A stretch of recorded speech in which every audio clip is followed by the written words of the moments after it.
ట్రైబన్యల్ పై సుప్రీంకోర్టులో ఈవేళ వాదనలు జరగనున్నాయి. నీళ్ల వాట పంపిణీకి సంబంధించి సుప్రీంకోర్టులో విచారణ చేపట్టబోతున్నారు.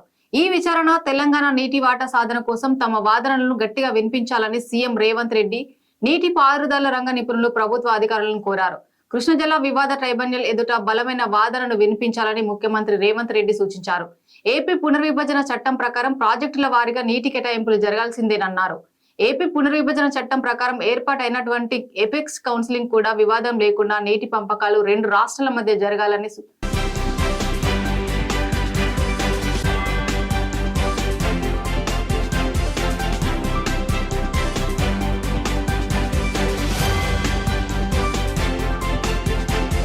ఏపీ పునర్విభజన చట్టం ప్రకారం ఏర్పాటైనటువంటి ఎపెక్స్ కౌన్సిల్ కూడా వివాదం లేకుండా నీటి పంపకాలు రెండు రాష్ట్రాల మధ్య జరగాలని సూచనలను కూడా ఇచ్చారు.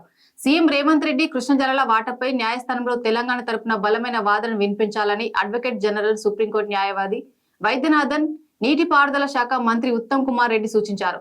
గతంలో బీఆర్ఎస్ ప్రభుత్వం తెలంగాణకు 299 టీఎంసీలు, ఏపీకి 512 టీఎంసీలు ప్రతిపాదనగా సూచనప్రాయంగా ఒప్పుకున్నారని, నీళ్ల విషయంలో తెలంగాణకు అన్యాయం జరగనీయకుండా చూడాలని కోరారు. ఉమ్మడి ఏపీ 811 టీఎంసీల నీట కేటాయింపులు జరిగాయని, ఆ వాదనను తాము ఇప్పుడు ఏకీభవించడం లేదన్నారు.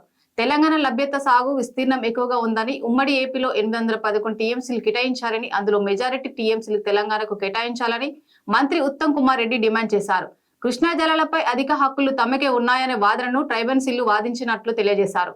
ఎటువంటి అనుమతులు లేకుండా ఏపీ ప్రభుత్వం గోదావరి కనకచెర్ల అనుసంధాన ప్రాజెక్టు చేపట్టడంపై కేంద్ర జలశక్తి మంత్రి సిఆర్ పాటిల్ ఏపీ ముఖ్యమంత్రి చంద్రబాబు నాయుడుతో పాటు గోదావరి కృష్ణానది యాజమాన్య బోర్డులకు తెలంగాణ తరపున అభ్యంతరాలు తెలుపుతూ లేఖలు రాయాలని ముఖ్యమంత్రి రేవంత్ రెడ్డి అధికారులను ఆదేశించారు.